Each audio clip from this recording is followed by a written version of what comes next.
Welcome to Discovering. We're tagging along on the ongoing predator-prey project. We're going to get up and close with some bears. Today we're going to take off her collar and check her for den health and see how many cubs she has. Stick around, that's all tonight right here on Discovering. The secret streams that flow beneath the cliffs of colored stone. Forests thick and healthy with birch and pine and oak. Surrounded by the greatest lakes this world has ever known. The black bear's awesome presence as he roams the hills and fields. Call of the timber wolf, the loon's lonesome trill. The eagle soaring high above, the trout lies deep and still. These are what I treasure, the only way I measure feelings that I have for this fine land. There is so much to discover when you're a long-time lover of northern Michigan.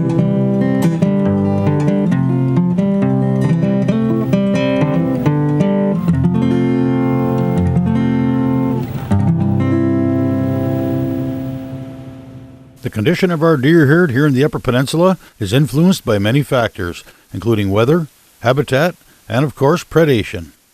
Mississippi State University, along with the Michigan Department of Natural Resources, have been studying the effects of predation on deer through an endeavor known as the Predator-Prey Project.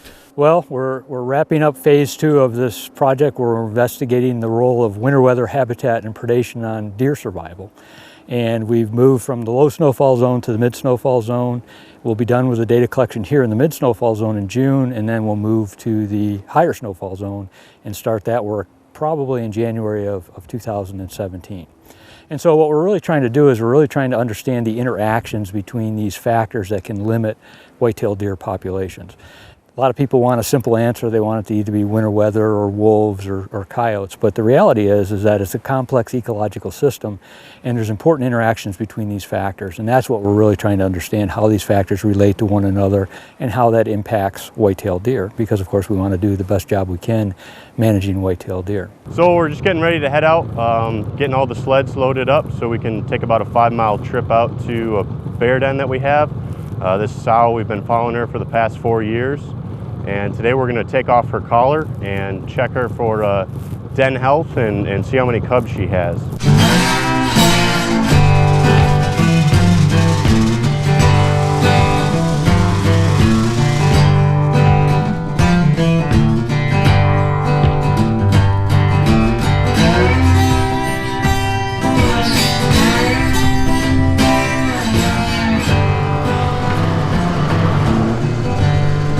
First, when we're doing black bear den checks, what we have to do is head out to the site and kind of identify what type of den she's in, if it's an earth den or if it's a brush den, and then that way we'll kind of know how to approach it.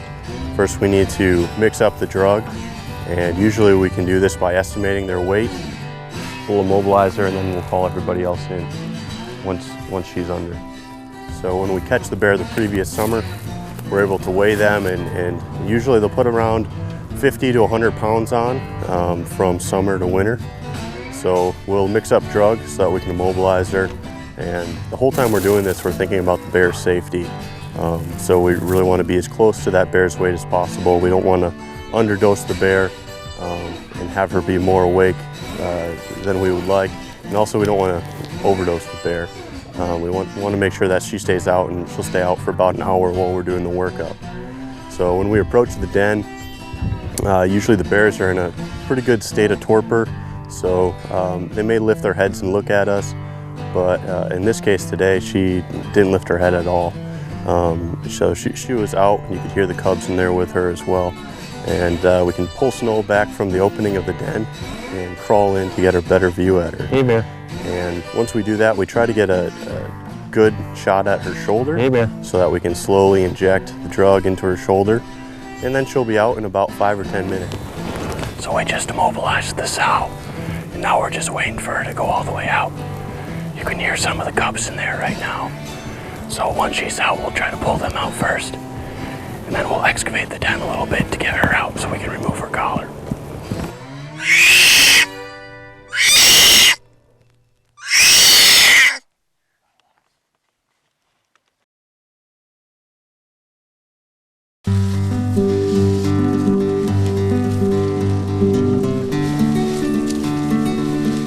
Once she's out, we crawl in and see how many cubs she has. We try to take the cubs out first.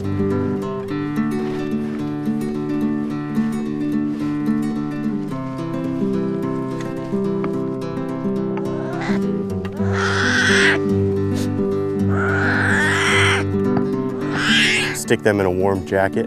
Cubs don't thermoregulate as well, so we have to keep them as warm as possible.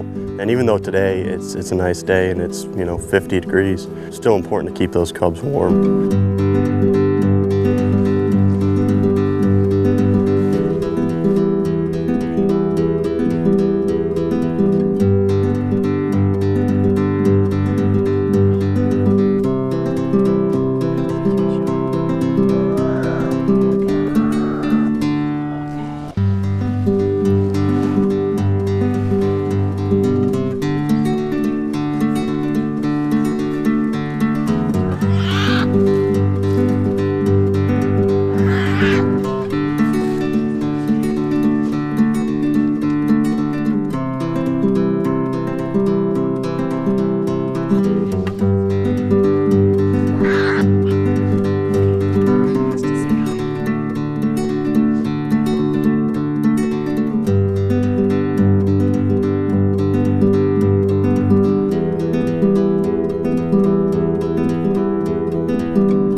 So once we get the cubs out, then we're able to crawl in and now we can get her out safely. 1, 2, 3.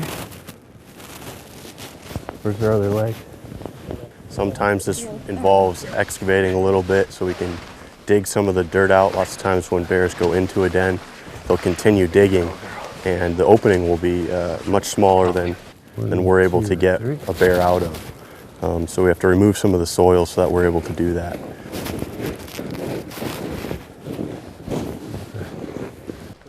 First thing we want to do, again, thinking about the bear's safety, is we want to get her temperature, pulse, and respiration. And these are things that we monitor about every 10 minutes. And we just want to make sure that she's doing well while she's under sedation, while she's under that drug. Things we can control is her temperature, so that's what we watch particularly close. Now on a day like today, we really don't have to worry about temperature that much. The sun warms her up. But on very cold days, this is something that we watch really close, is just to make sure the bear doesn't get too cold. And then another thing we're doing, because we have the bear in hand, we also want to be able to collect a lot of other data from her as well. So in addition to having the collar that we can get movement data on and predation data and habitat data from, we're also taking morphometric measurements. So we're looking at chest girth and her feet length and ear length and head circumference. 66.9 front right shoulder. Chest girth is 83.2. And these are interesting to be able to compare among populations, either locally or across the United States, just to see differences in bear body shape and size. And then also we draw blood, and blood can tell us a number of different things, but in particular what we're interested in is stress. So we can look at stress levels of the bear, and we can grab this from the blood, cortisol levels. And then we can see and compare between winters, how stressed is a bear? Is she more stressed when she has more cubs? Is she more stressed when a winter is much longer or more severe? So these are really interesting pieces of information that we can gain from going and checking on this bear. And like I mentioned before, we also have a collar on the bear, and that allows us to do take 15-minute locations, and we can follow her around. And what we're most interested in is looking at is fawn survival and see how many fawns that bear are taking. And so through using that collar, we can find areas where she spends a lot of time, what we call clusters, and we can go investigate those clusters, and we can look for fawn predations, and we do this using dogs in the summertime. And what den checks enable us to do is do an annual health check on the bear, but also once that battery gets used up, we can put a new collar on her. And today we're removing the collar just because we're nearing the end of the Phase 2 study area for the Michigan Predator Prey Project. And we'll be recollaring bear next year in the Phase 3 study area, which is up in Baraga.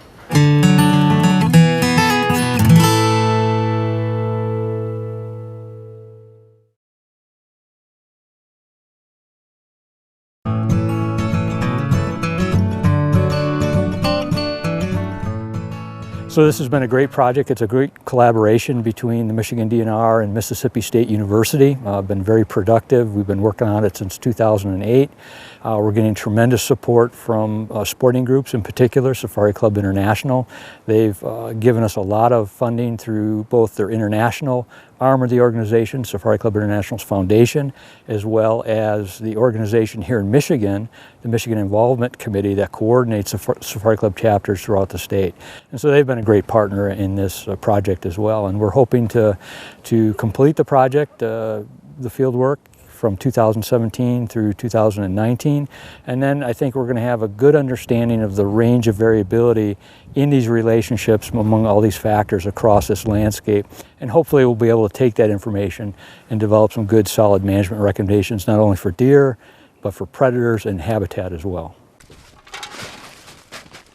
So another thing we do along with morphometric measurements is we want to get weight on the animal. And these are interesting things to look at because we can identify body condition. We can see how much weight that a bear can put on between summer and into winter. And we see that a lot of the females will put on considerable mass between summer and winter, especially if they're going to have cubs that year. So the bear today, she weighed 155 pounds, and that's almost exactly what she weighed last year at this time as well. But during the summer, we'll see that bear will be considerably lighter at that time. And we also want to weigh the cubs too. We want to see, you know, do sows that have multiple cubs, are they of the same weights, or do we have varying weights as well?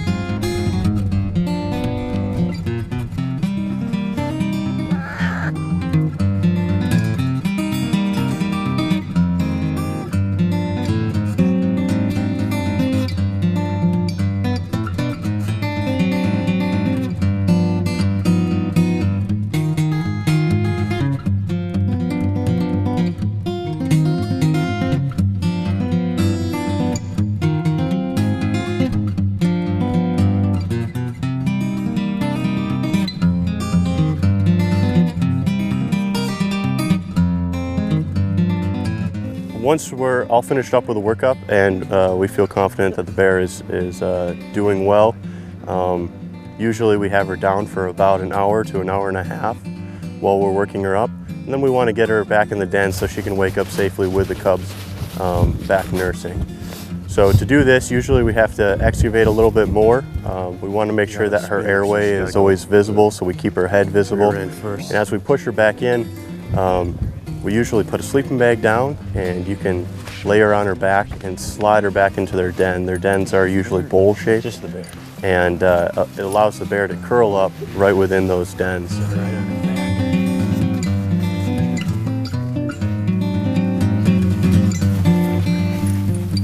Once she's inside and we're confident that her airway is clear and she's breathing well, then we'll start putting the cubs back in. And as soon as we place the cubs back in, we put them right on her chest so they can begin nursing again.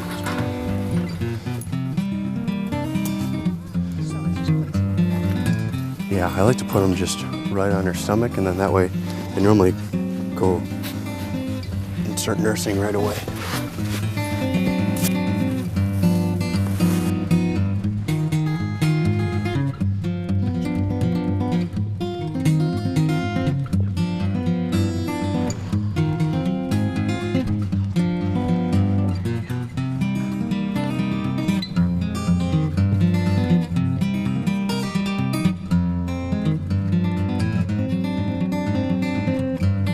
And the final thing we do is, because we remove a lot of the snow and a lot of that thermal cover that bear uses to stay warm, we put boughs back over it. We usually grab spruce or balsam boughs, and then we can cover that up. And then if it snows, that snow will just cover her den right back up, and that way, anything else that comes along isn't able to have that den totally exposed, and we don't have to worry about too much cold air getting in there as well.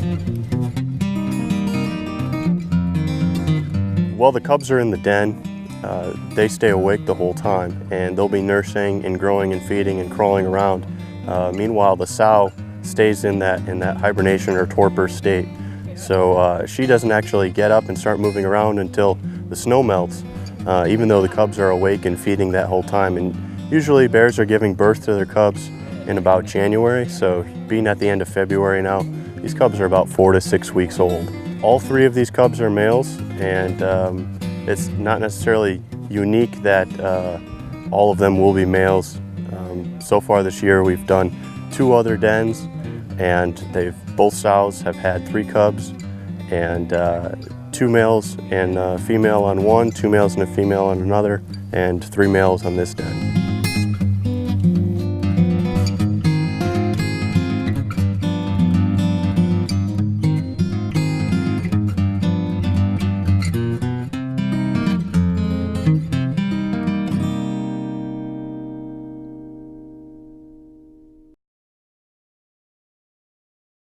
A while back, I met up with Scott Knopf and talked about the upcoming UP Honor Flight and their search for veterans who would like to make the trip to Washington. The UP Honor Flight has done 9 flights.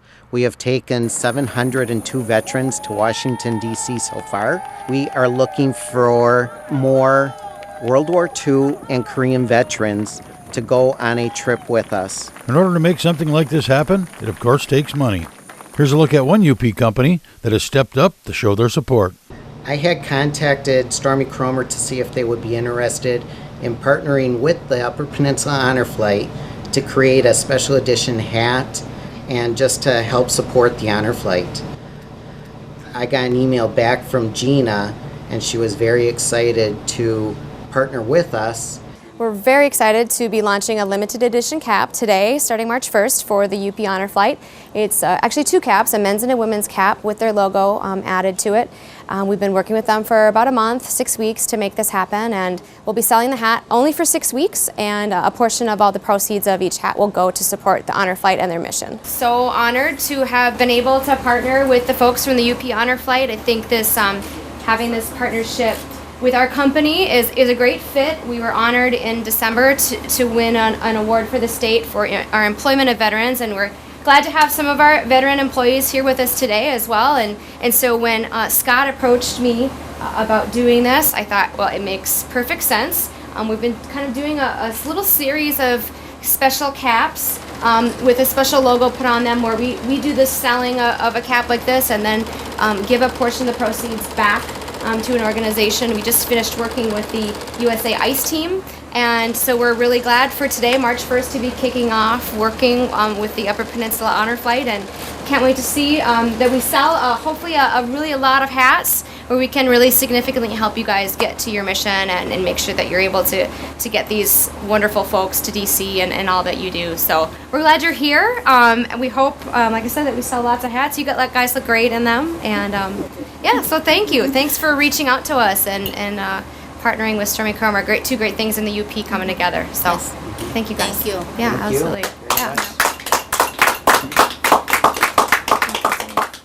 Well, I'll be honest, when I first met with Scott, I wasn't fully aware of what the Honor Flight did and what their mission was. And when he told me their mission and what they do twice a year in bringing veterans at no cost to Washington, D.C. to kind of see the memorials that are there in their honor, and they're able to do that at no charge, I was blown away by what they do.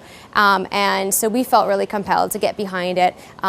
My grandfather, who started this company, was a World War II vet, and we've had a commitment as a company to employ veterans. So just knowing that this service was offered and that we could be a part of helping some of these great people get to have this experience, we thought it was a natural fit. What moved me the most was when he talked about the plane landing back in Escanaba and there being several hundred people there to greet the veterans when they returned, it was one of those like getting goosebump moments. I felt pretty excited that as a company we could be at least a small part of helping something like this.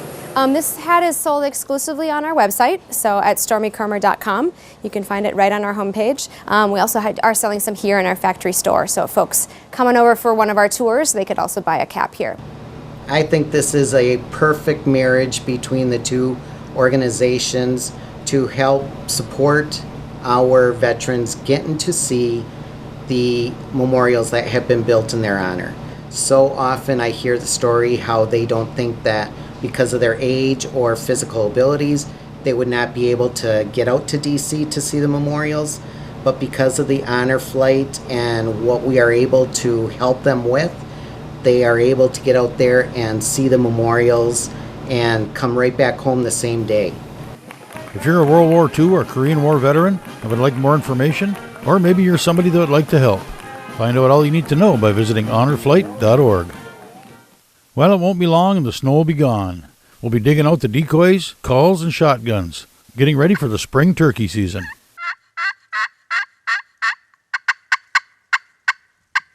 You can now check the spring turkey application results by visiting mi.gov/turkey. On March 8th at 10 a.m., those who applied for a spring turkey hunting license and were not successful will be able to buy remaining turkey licenses online at eLicense or anywhere DNR licenses are sold. On March 15th at 10 a.m., all remaining licenses are available to anyone, including those who did not apply. And don't forget, anyone can hunt turkeys in Michigan with Hunt 234, also known as the late season license. No application is needed. Hunt 234 can be purchased starting March 15th and gives you 30 days of chasing turkeys in May. You can find all the information at mi.gov/turkey. Well, that's it for tonight. If you'd like to keep tabs on what's coming up on Discovering or see where we've been, you can join us on Facebook or go to 906outdoors.com. Thanks for watching, and we'll see you next week right here on Discovering.